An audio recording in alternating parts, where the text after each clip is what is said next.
For about 48 hours after payday, most of us quietly feel rich. Not millionaire rich, just comfortable. Like things are going to be okay. Then the rent comes out, the car payment hits, the grocery run happens, and somehow, barely 2 weeks later, we're watching our account balance with that familiar low-level dread again. The money is gone. But where did it go? This is one of the most common financial experiences on the planet. Doesn't matter if you make $20,000 a year or $200,000. The cycle shows up across income levels, across countries, across generations. And it's not because people are irresponsible or bad at math. It's because of something far more interesting, the way our brains are actually wired to perceive money. Payday triggers a psychological response that makes us feel wealthier than we actually are. And that feeling, that brief, pleasant illusion, quietly shapes the financial decisions that define our lives. Welcome to Money, the channel where we dig into the real psychology behind why we do what we do with our finances. Not the textbook version, but the version that actually makes sense when you're living it. If you're new here, I'm really glad you found us. Hit that subscribe button and turn on notifications so you don't miss what we put out. We cover the hidden forces behind money decisions every single week. And if this topic already sounds a little too familiar, you're in exactly the right place. Because today we're pulling back the curtain on one of the most universal money experiences there is. Here's what we're going to unpack. First, what actually happens in your brain the moment that paycheck hits. Then, we'll look at a concept called mental accounting, a term from behavioral economics that explains why money in one bucket feels different from money in another. We'll talk about the licensing effect, which is the very human tendency to reward yourself for working hard. We'll get into gross versus net pay, which sounds basic, but is actually responsible for a shocking amount of financial miscalculation. We'll look at what research tells us about spending patterns around payday.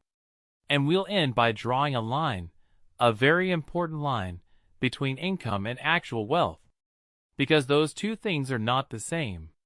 And confusing them is exactly how the payday illusion gets you. Let's start with what happens in the first few hours. Your direct deposit hits, or your check clears, and you open your banking app. There it is. A number significantly higher than it was yesterday. And something shifts in you. Researchers who study financial behavior call this the payday effect, and it's remarkably consistent across different studies. People are more likely to make purchases, larger purchases, and purchases they describe as treats in the 24 to 72 hours following payday. One study tracking credit and debit card transactions found that spending on non-essential items, restaurants, entertainment, clothing, spikes predictably every 2 weeks for biweekly earners. Every week for weekly earners. The pattern is almost clockwork. But here's the thing that makes it particularly sneaky. The feeling of wealth you get when that money lands isn't rational. You haven't suddenly become wealthier. Your rent is still due. Your utilities are still running. Your subscriptions are still billing. Your groceries still need buying. The money was already spoken for. It just hadn't left yet. You're not looking at available wealth. You're looking at money that's already committed, money that belongs, in every practical sense, to your landlord and your electric company and the streaming service you forgot you signed up for. You're just the temporary custodian. This is where a concept called mental accounting comes in, and it's one of the most powerful ideas in all of behavioral economics. Richard Thaler, who won the Nobel Prize in Economics in 2017, showed that human beings don't treat money as a single, interchangeable resource. We sort it into mental buckets. There's the bill money, the fun money, the emergency money.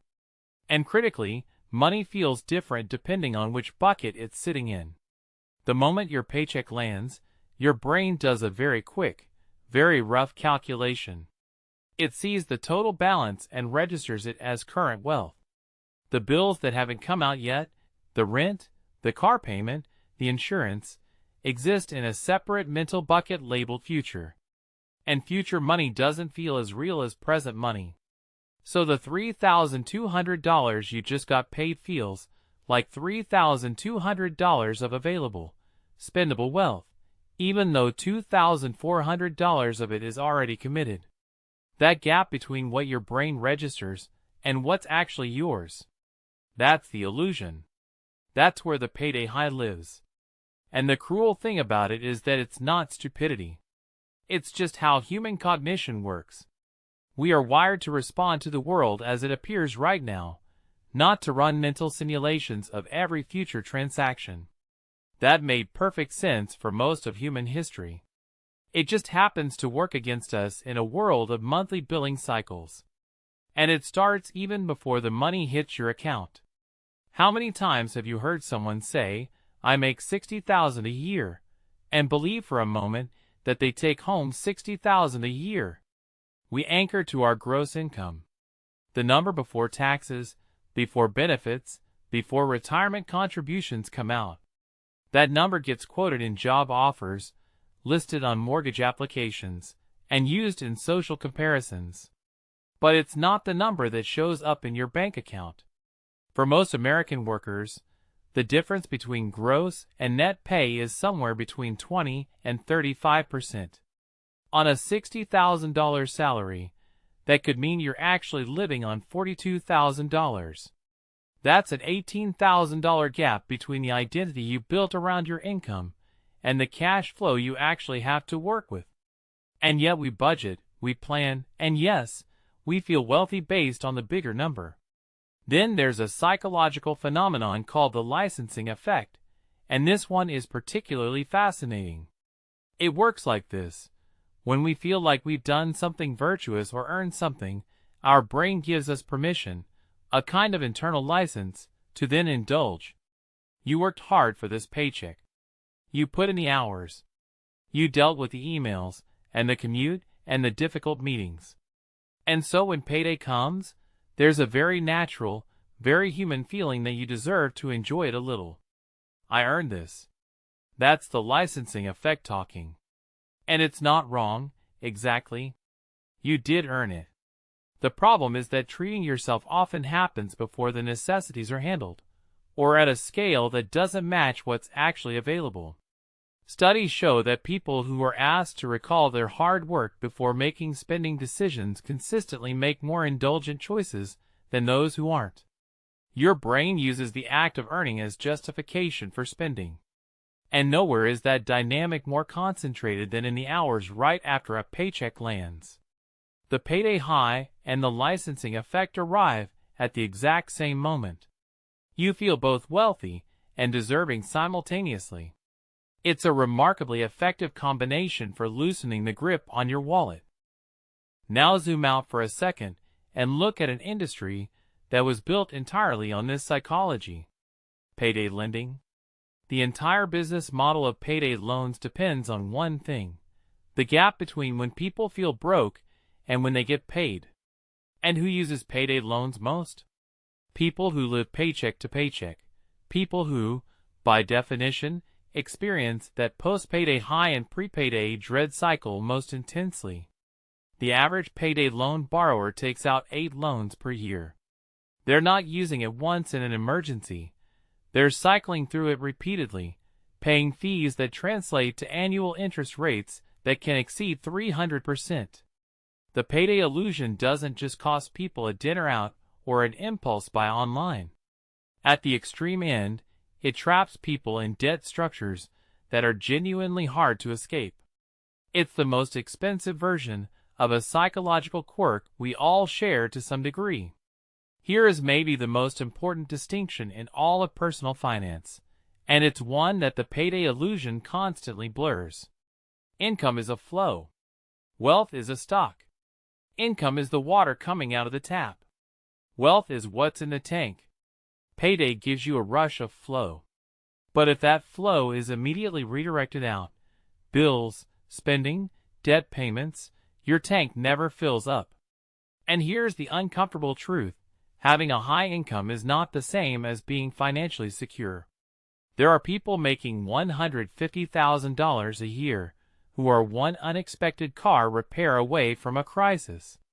And there are people making $50,000 a year who have built genuine security because they understood the difference between what comes in and what stays. The payday high trains your focus on the incoming flow. Building actual wealth requires keeping your eye on the tank. And our brains, left to their default settings, are not great at that shift in perspective. We feel the flow. We celebrate the flow. We spend in response to the flow. The tank, meanwhile, stays empty.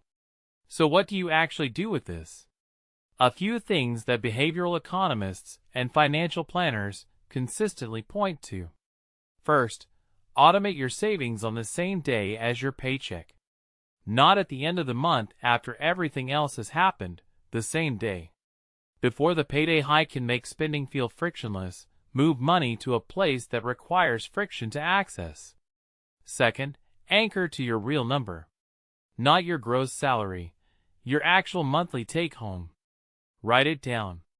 Tape it somewhere. Make that the number your brain lives inside. Third, run your bill audit on payday, not at the end of the month. Sit down and look at every scheduled outflow for the next 30 days. Make the future bucket feel as real as the present one. The payday illusion works because future obligations are abstract. Making them concrete is the most powerful thing you can do to break the spell. The payday high is one of those things that, once you name it, you start seeing it everywhere. In yourself, in the people around you, in the entire structure of how modern consumer culture is timed and marketed, the Friday sales, the weekend restaurant deals, the ads that seem to know exactly when your check just hit. And here's the question I want to leave you with. What would change for you if the rush you felt on payday was tied to your savings rate instead of your spending options? If the good feeling came from watching that tank fill up, rather than watching the water flow? Think about that one for a while. If this video made you see something differently, even just a little, hit the like button and drop a comment below telling me which part hit closest to home. I read every single one. And if you want to keep going down this rabbit hole, next time we're looking at another invisible money illusion, one that affects almost every financial decision most of us make, and almost nobody talks about. You're going to want to see it. I'll see you there.